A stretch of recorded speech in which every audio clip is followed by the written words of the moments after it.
தமிழக திராவிட மாடல் ஆட்சி நடத்தக்கூடிய முத்துவேல் கருணாநிதி ஸ்டாலின் அவர்களுடைய தலைமையிலான அரசு இந்த எளியவனுக்கு தகைசால் தமிழர் என்ற விருதை வழங்கி என்னை கௌரவித்தது. அதற்காக தமிழக முதல்வர் அவர்களுக்கும் தமிழக அரசுக்கும் நான் நன்றி சொல்ல கடமைப்பட்டிருக்கிறேன். தகைசால் தமிழர் என்ற இந்த சிறப்புக்குரிய விருதை எனக்கு வழங்கியதன் அடிப்படையில் தமிழ்நாட்டில் உள்ள 50 லட்சத்துக்கு மேற்பட்ட முஸ்லீம் சமுதாயம் மட்டுமல்லாமல் கடல் கடந்து வாழக்கூடிய தமிழ் பேசும் முஸ்லீம்கள் அத்தனை பேரும் பாராட்டி வரவேற்கக்கூடிய ஒரு விருதாக அது கருதப்பட்டிருக்கிறது.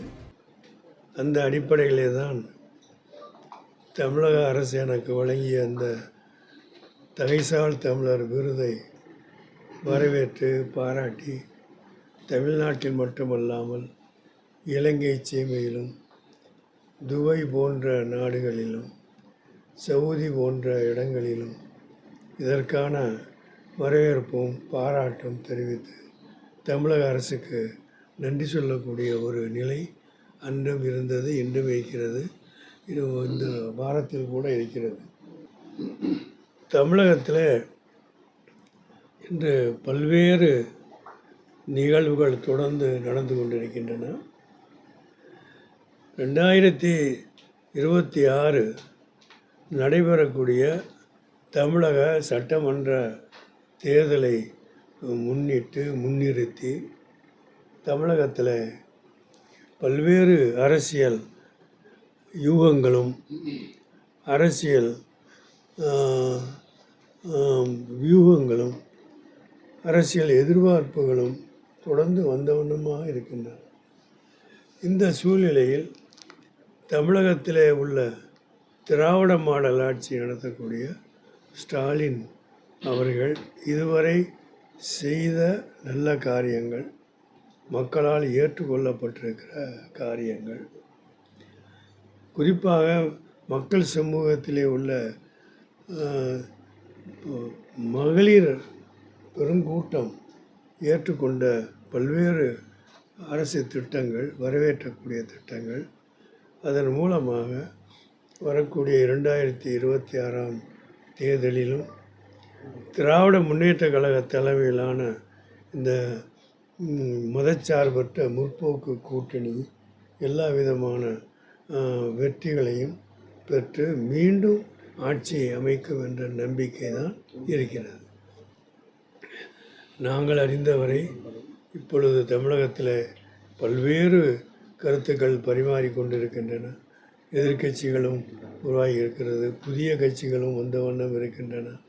இந்த சூழ்நிலையிலும் இப்போ திராவிட மாடல் ஆட்சி நடத்தக்கூடிய தலைமையிலான திராவிட முன்னேற்ற கழக தலைமையிலான மதச்சார்பற்ற முற்போக்கு கூட்டணி எப்பொழுதும் இன்று இருப்பது போல் இன்று நாளைக்கும் இருக்கும். 2026 முழுமையான வெற்றி பெறும் என்ற நம்பிக்கையில் நாங்கள் சென்று கொண்டிருக்கிறோம். அதில் எங்களுக்கு கொஞ்சம் கூட ஒரு சந்தேகம் வரவில்லை. அரசியலிலே எத்தனையோ வந்திருக்கின்றன. ஆனால் இந்த 2006 எலெக்ஷனை பொறுத்தவரை, தேர்தலை பொறுத்தவரையில் தமிழ்நாட்டிலே திராவிட மாடல் ஆட்சியை நடத்தி கொண்டிருக்கிற ஸ்டாலின் அவர்களுடைய ஆட்சி தொடர்ந்து நீடிக்கும் என்ற நம்பிக்கை எங்களுக்கு இருக்கிறது. அந்த அடிப்படையில் தான் நாங்கள் சென்று கொண்டிருக்கிறோம். இலங்கையில் போய் பிரதமரை சந்திச்சுட்டு வந்தீங்க. ஆமாம்.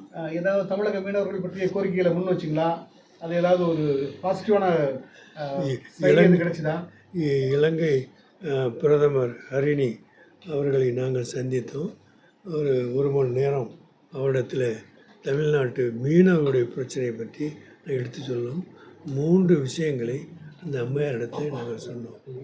ஒன்று, தமிழ்நாடும் இலங்கையும் இருவேறு பகுதிகளாக நினைத்து நாம் வாழ்ந்து விடக்கூடாது.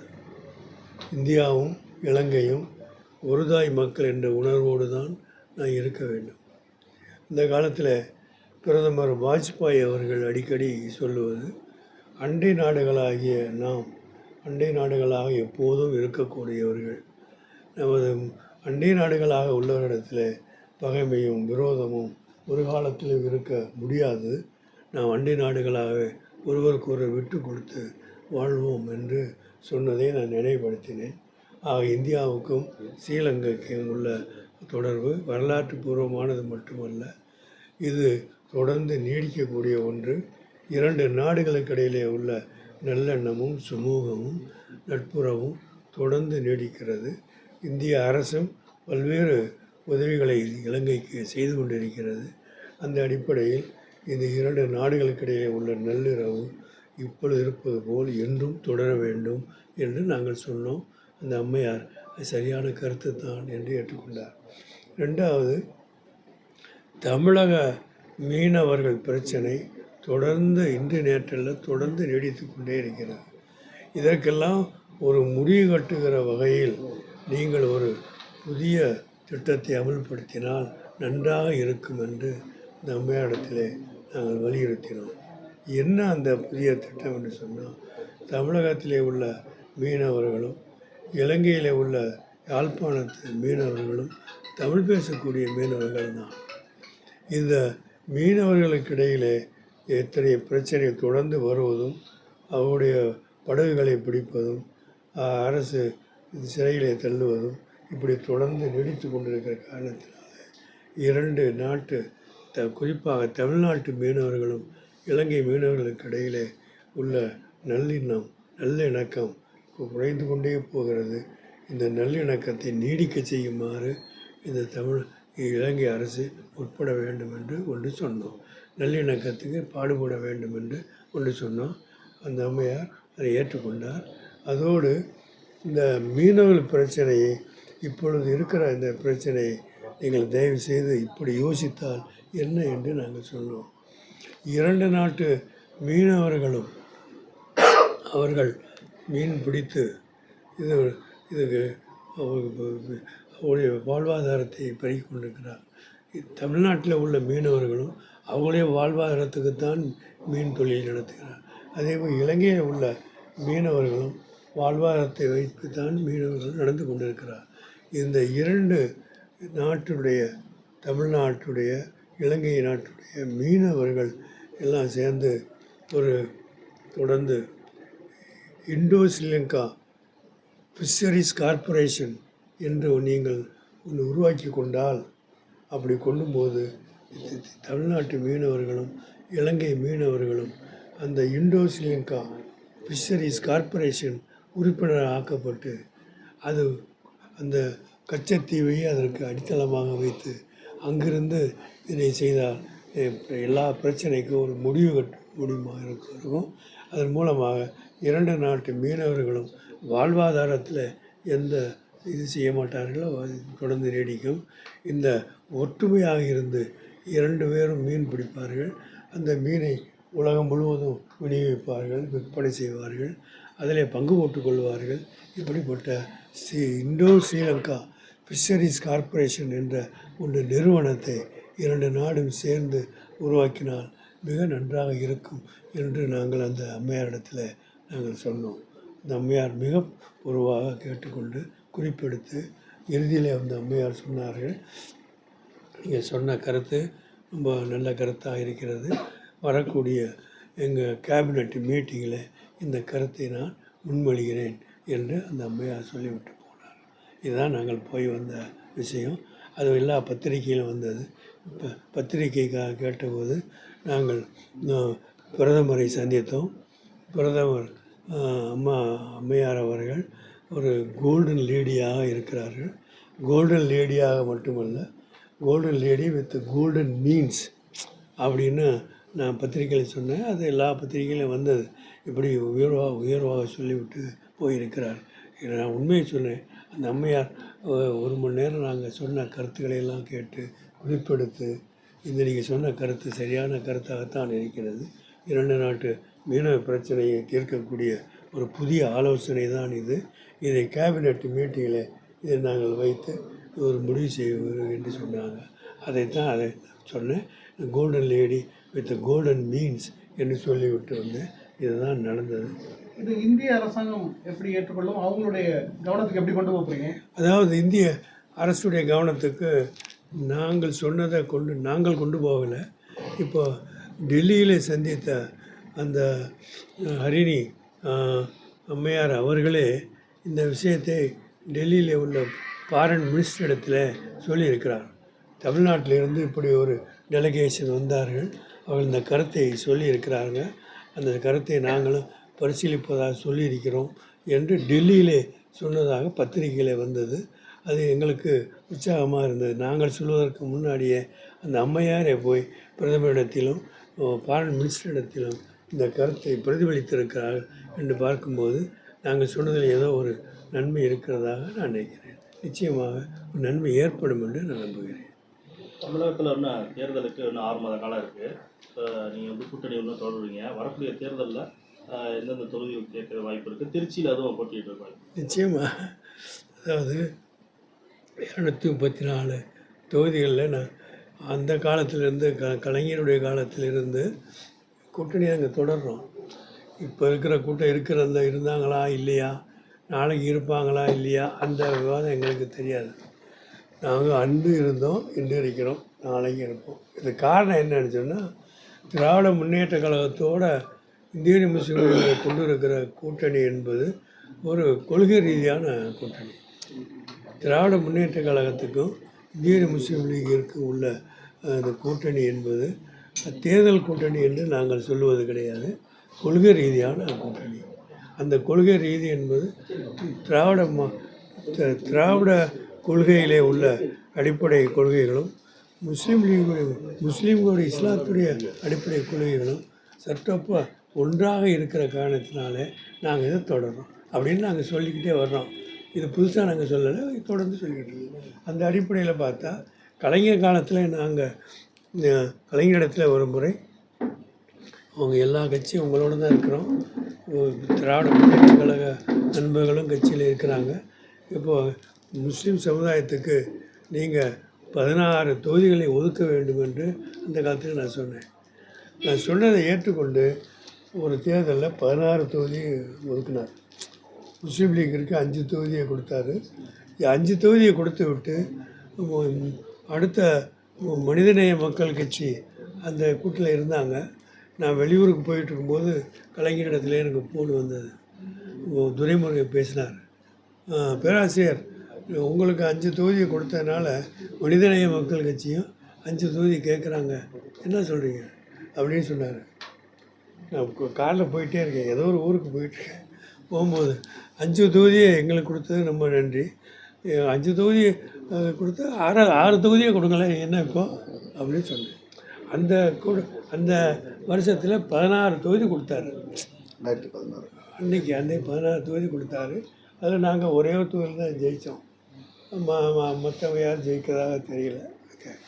இப்போ இந்த கூட்டணி 2026 வரக்கூடிய தேர்தலில் நாங்கள் எப்பொழுதும் போல் தொடர்ந்து இருக்கிறோம். இதில் மறுசிந்தனைக்கெல்லாம் வாய்ப்பு கிடையாது, வேறு சிந்தனையே எங்களுக்கு கிடையாது. மறுசிந்தனைங்களில் வேறு சிந்தித்தே கிடையாது. இது இந்த திராவிட முன்னேற்ற கழக கூட்டணியை விட்டு வேறு கூட்டணியோ வேறு இதையோ பற்றியோ சிந்தித்தையும் கிடையாது, கனவு கூட கண்டதில்லை. அதனால் அது எங்களுடைய அடிப்படையான விஷயம். அதனால் நாங்கள் இந்த கூட்டணியில் போன தடவை 3 தொகுதி எங்களுக்கு வழங்கினாங்க.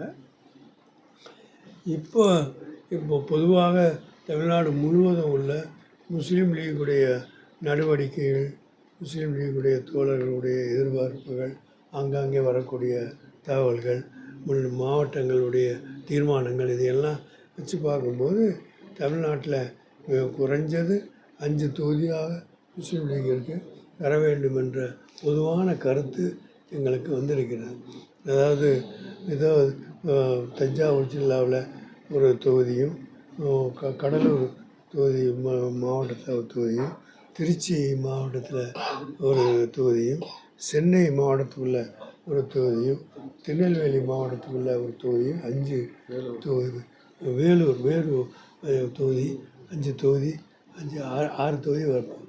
6 தொகுதி, 5 தொகுதி தான் நாங்கள் நினச்சிக்கிட்டு இருக்கோம். வேலூர் 1, திருச்சி 1, நெல்லையில் 1, அப்புறம் தஞ்சாவூரில் 1, கடலூர் 1, 5.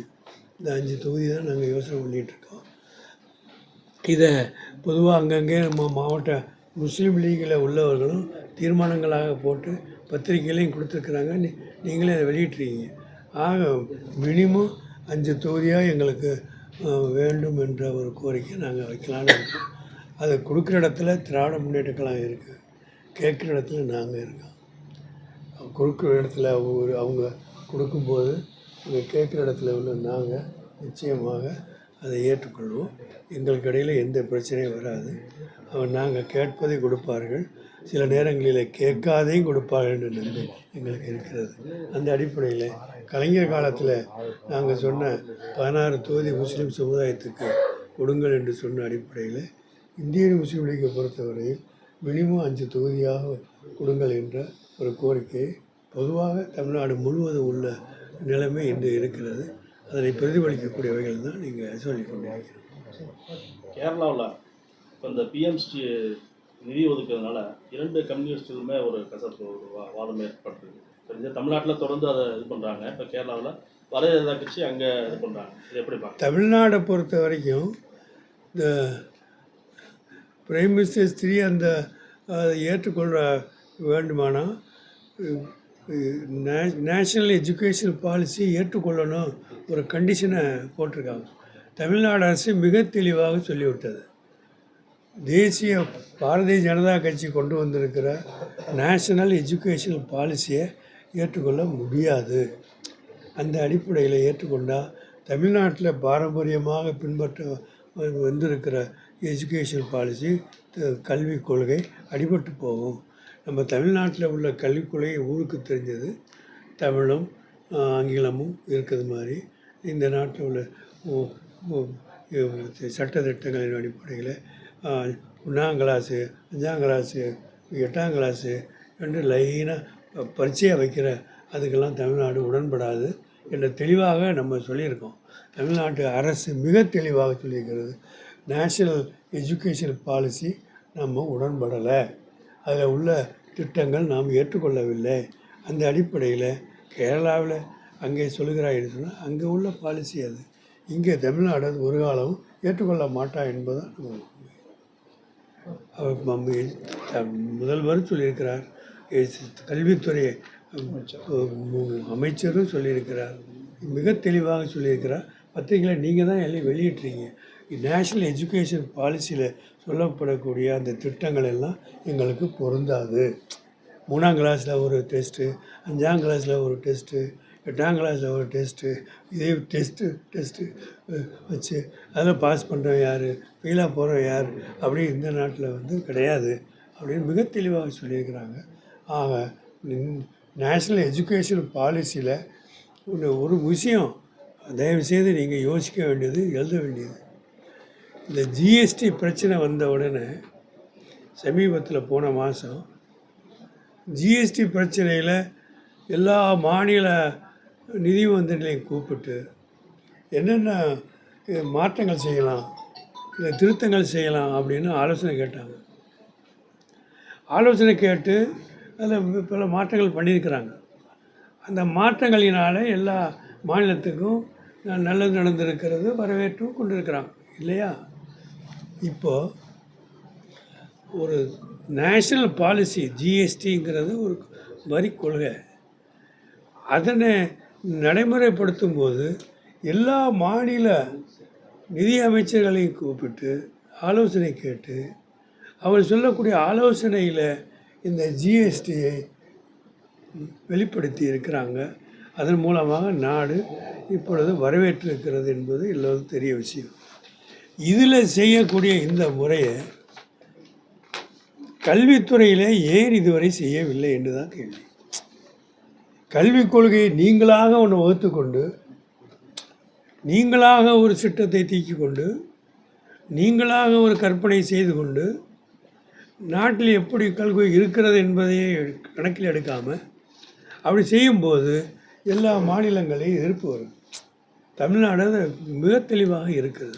இதனால் நான் தயவு செய்து அருமை நண்பர்களை உங்களுக்கு சொல்வது, இந்த ஜிஎஸ்டியில் நீங்கள் ஃபாலோ பண்ண கன்சல்டேஷன் வித் எல்லா ஸ்டேட்டு ஃபைனான்ஸ் மினிஸ்டரோட கன்சல்ட் பண்ணி ஒரு முடிவெடுத்து அறிவித்து நாட்டுக்கு நன்மை செய்திருக்கிறீங்களே, அதே மாதிரியான ஒவ்வொரு கொள்கையிலும் ஒவ்வொரு திட்டத்திலும் எல்லாரும் உட்காந்து நீங்கள் கலந்து பேசி முடிவெடுத்து அறிவித்தா மிக முக்கியமாக இருக்கும்.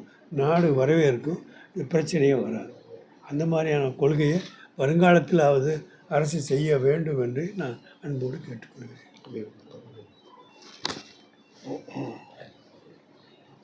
சிராஜனுடைய மாநாடு கேஎம்சிசி மேரேஜ்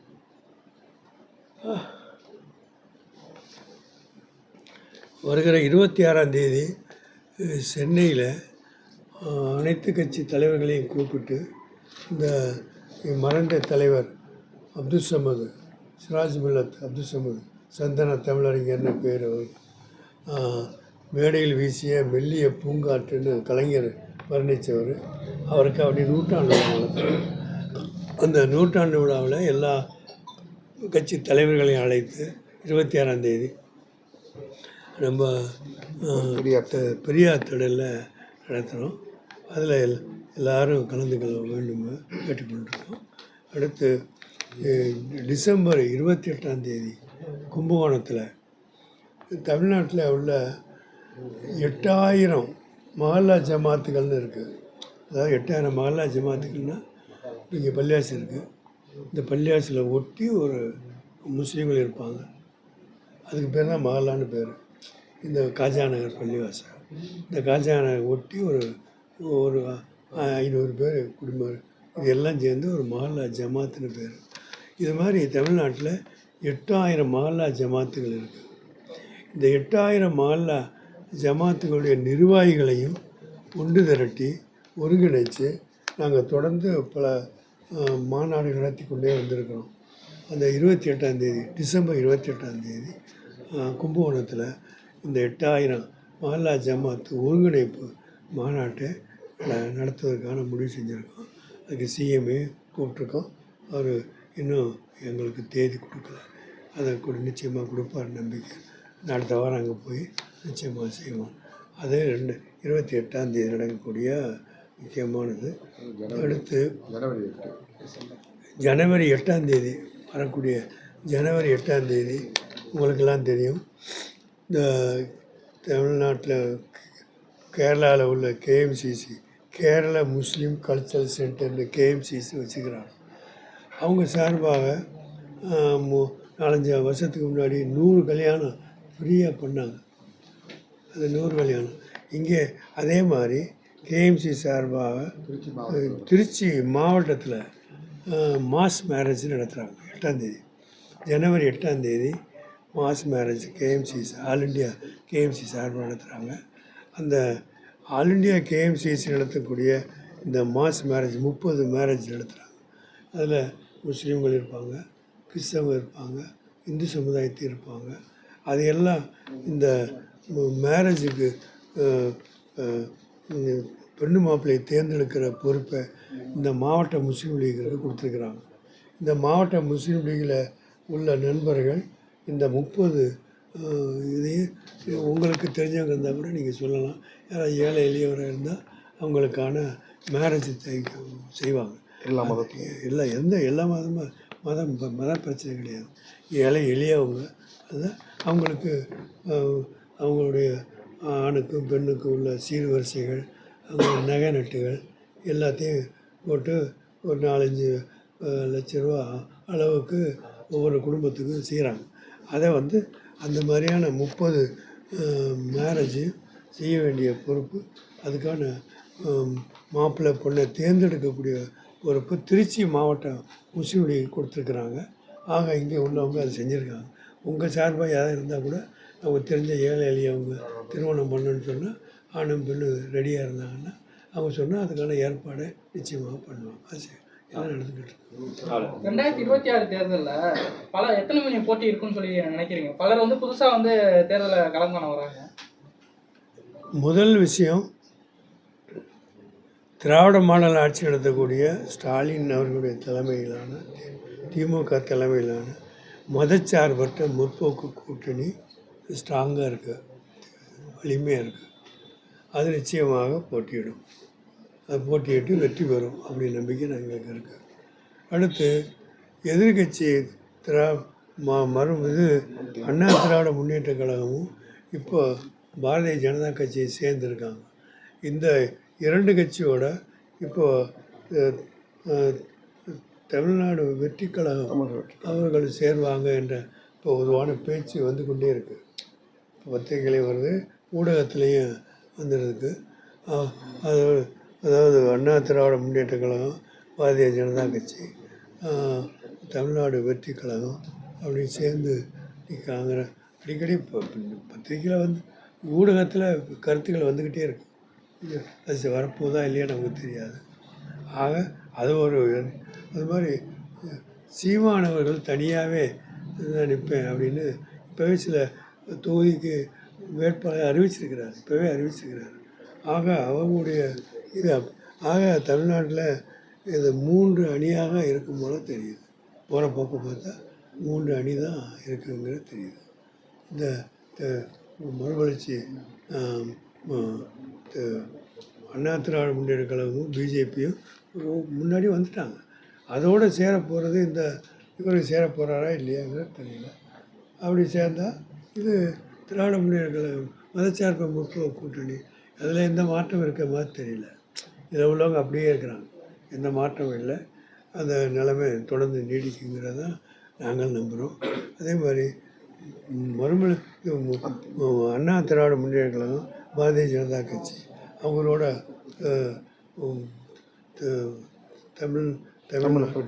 தமிழ்நாடு வெற்றி கழகம் அது 3 சேர்ந்தாங்கன்னா அது ஒரு பெரிய ஃபோர்ஸாக தான் ஆகும்.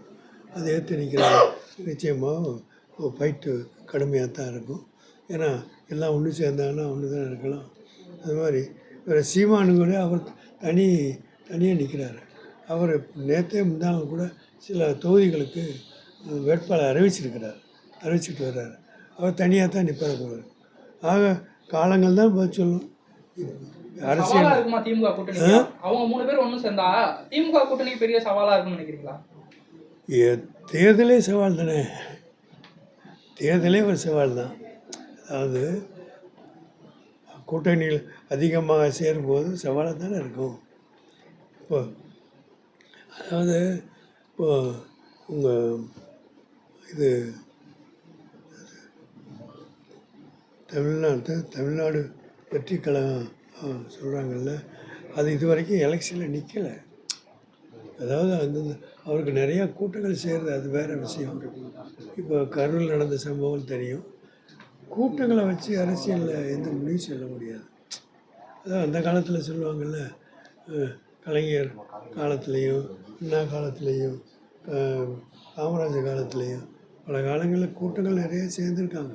கூட்டங்கள் சேரும் பெரிய கூட்டங்களை வச்சு தேர்தல் முடிவு சொல்ல முடியாது. ஏன்னா தேர்தல் என்பது வேறு, கூட்டங்கிறது வேறு. கூட்டங்கள் பல காரணத்தில் வரலாம். அதே காரணம் தேர்தலில் ரிஃப்ளெக்ட் ஆகும்னு சொல்ல முடியாது. அதனால் தேர்தல் முடிவுங்கிறது மக்கள் எஜமானர்கள் அவங்க தான். மக்கள் யாரை தேர்ந்தெடுக்கிறாங்களோ அதுதான். நம்ம நினைக்கலாம் ஒன்று சொல்ல எம்ஜிஆர் இடத்துல நாங்கள் ஒரு தடவை பேசிகிட்டு இருந்தோம். நாங்கள் அந்த காலத்தில் பேசிக்கிட்டு இருக்கும்போது, பாய் தேர்தல் முடிவெல்லாம் இப்போ சொல்ல முடியாது பாய், இந்த கடைசி 3 நாள் தான் சொல்ல முடியுது. கடைசி 3 நாள் தான் பாய்.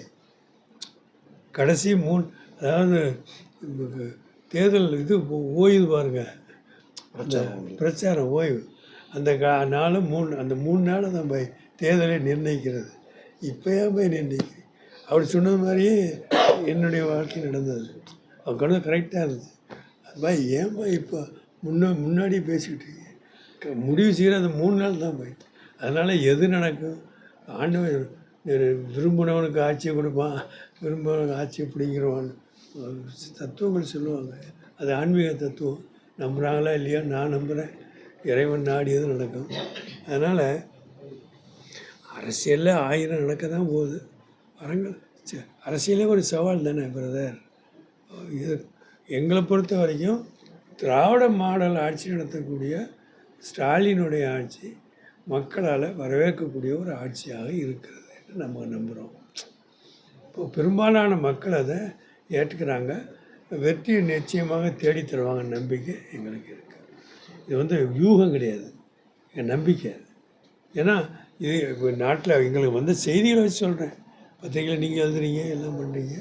அதை வச்சு நாங்கள் சொல்கிறது வருங்காலம் எப்படியா இருந்தாலும், எத்தனை கூட்டணி மாறினாலும் வந்தாலும், திராவிட மாடல் ஆட்சி நடத்தக்கூடிய திராவிட முன்னேற்ற கழக தலைமையிலான இந்த மதச்சார்பற்ற முற்போக்கு கூட்டணி வெல்லும். நிச்சயமாக வரலாறு இதைத்தான் சொல்லுங்கிற நம்பிக்கை எங்களுக்கு இருக்குது.